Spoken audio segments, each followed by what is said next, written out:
नमस्कार दोस्तों, आज हम आपके सामने लघु कथा लेकर आए हैं। तो चलिए वीडियो की तरफ चलते हैं। एक आदमी रात को झोपड़ी में बैठकर एक छोटे से दिए को जलाकर कोई शास्त्र पढ़ रहा था। आधी रात बीत गई। जब वह थक गया तो फूंक मारकर उसने दिया बुझा दिया, लेकिन वह यह देखकर हैरान हो गया कि जब तक दिया जल रहा था पूर्णिमा का चांद बाहर खड़ा था। लेकिन जैसे ही दिया बुझ गया तो चांद की किरणें उस कमरे में फैल गई। वह आदमी बहुत हैरान हुआ यह देखकर कि एक छोटे से दिए ने इतने बड़े चांद को बाहर रोककर रखा हुआ था। इसी तरह हमने भी अपने जीवन में अहंकार के बहुत छोटे छोटे दिए जलाकर रखे हैं, जिसके कारण परमात्मा का चांद बाहर ही खड़ा रह जाता है। जब तक वाणी को विश्राम नहीं दोगे तब तक मन शांत नहीं होगा। मन शांत होगा तभी ईश्वर की उपस्थिति महसूस होगी। भोजन और भजन। एक सेठ के घर के बाहर खड़ा होकर भजन गा रहा था और बदले में खाने की रोटी मांग रहा था। सेठानी काफी देर से उसको कह रही थी, आ रही हूँ। रोटी हाथ में थी, फिर भी वह कह रही थी कि रुको, आ रही हूँ। भिखारी भजन गा रहा था और रोटी मांग रहा था। सेठ ये सब देख रहा था पर समझ नहीं पा रहा था। आखिर सेठानी से बोला, रोटी हाथ में लेकर खड़ी हो, वो बाहर मांग रहा है, उसे कह रही हो आ रही हूँ, तो उसे रोटी क्यों नहीं दे रही हो? सेठानी बोली, हाँ रोटी दूंगी, पर क्या है ना, मुझे उस भजन बहुत प्यारा लग रहा है। अगर उसको रोटी दूंगी तो वो आगे चला जाएगा, मुझे उसका भजन और सुनना है। यदि प्रार्थना के बाद भी भगवान आपकी नहीं सुन रहे हैं तो समझना है उस सेठानी की तरह प्रभु को आपकी प्रार्थना प्यारी लग रही है, इसलिए इंतजार करो और प्रार्थना करते रहो। जीवन में कैसा भी दुख और कष्ट आए पर भक्ति मत छोड़िए। क्या कष्ट आता है तो आप भोजन करना छोड़ देते हैं? क्या बीमारी आती है तो आप सांस लेना छोड़ देते हैं? नहीं ना। फिर जरा सी तकलीफ आने पर आप भक्ति करना क्यों छोड़ देते हो? कभी भी दो चीजें मत छोड़िए, भजन और भोजन। भोजन छोड़ दोगे तो जिंदगी नहीं रहेगी, भजन छोड़ देंगे तो कहीं ना कहीं के नहीं रहेंगे। यही मायने में भजन और भोजन दोनों की आवश्यकता है। सुख और दुख मन की देन है। एक गुरु के दो शिष्य थे, दोनों किसान थे। भगवान का भजन पूजन भी दोनों करते थे। स्वच्छता और सफाई पर भी दोनों की आस्था थी, किंतु एक बड़ा सुखी था और दूसरा बड़ा दुखी। गुरु की मृत्यु पहले हुई, पीछे दोनों शिष्यों की भी देवयोग से स्वर्गलोक में भी तीनों एक ही स्थान पर जा मिले। पर स्थिति यहाँ भी पहले जैसी ही थी।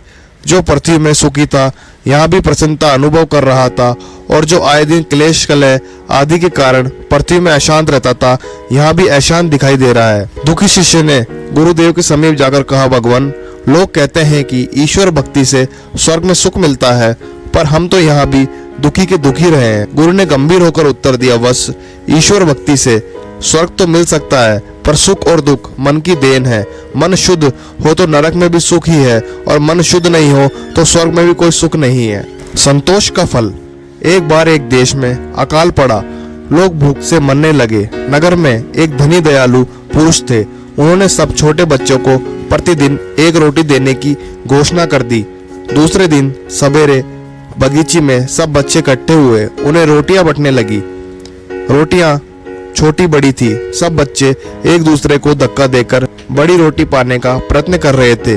केवल एक छोटी और चुपचाप खड़ी थी, वह सबसे अंत में आगे बढ़ी। टोकरे में सबसे छोटी अंतिम रोटी बची थी। उसने उस प्रसन्नता से खा लिया और वह घर चली गई। दूसरे दिन फिर रोटियां बांटी गई। उस लड़की को आज भी सबसे छोटी रोटी मिली। लड़की ने जब घर लौटकर रोटी तोड़ी तो रोटी में से सोने की एक मोहर निकली।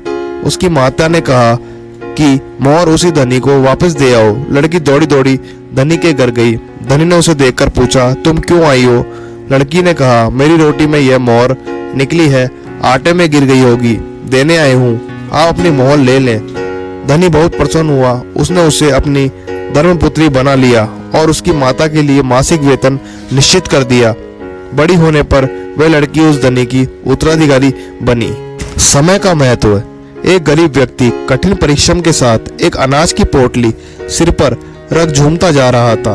उस पोटली में एक छोटा सा सुराख था, इससे धीरे धीरे अनाज के दाने गिरते गए। पर व्यक्ति अनजान रहा। लगभग बोरी खाली हो चुकी थी तो उसका ध्यान गया।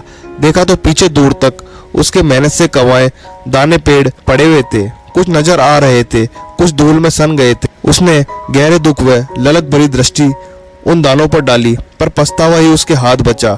अंदर से एक ही भाव उठा कि काश मैं इन दानों को फिर से पा सकता।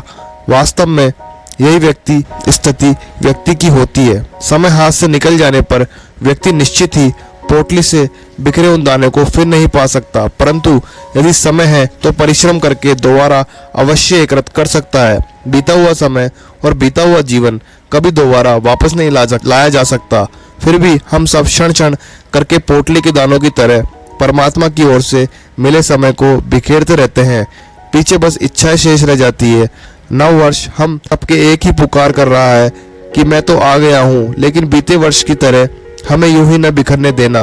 विगत वर्ष जो कुछ हुआ, यदि कोई उन दिनों की घटी घटनाओं का प्रत्यक्ष दर्शन करना चाहे तो यह असंभव है। सदैव से यही होता आया है। इसलिए समय को काल भी कहते हैं। काल अनंत काल से अपने साथ न जाने कितने प्रभावों, स्वभावों, अभावों, दबावों से लेकर जीवन, परिवार, समाज से जुड़े उखाड़ पछाड़ को अपने में समाता रहा है, आगे भी समाता जाएगा। लेकिन समझदार लोग मिले अनुभवों के सहारे आने वाले समय के उपयोग का तरीका निकालकर सुखमय भविष्य की ओर फिर से भिड़ चलेंगे। यह जीवन का उसूल है। समय ही उखाड़ और विनाश का कारक भी बनता है और असंभव को संभव बना देता है। यह हमें पुनः नई ऊर्जा से भर देता है। समय के साथ परमात्मा का गहरा जुड़ाव होता है। आइए हम परमात्मा अनुशासन से रहकर नव वर्ष में जीवन को धन्य बनाने की ओर आगे बढ़ेंगे। लक्ष्य की ओर बढ़ते रहो।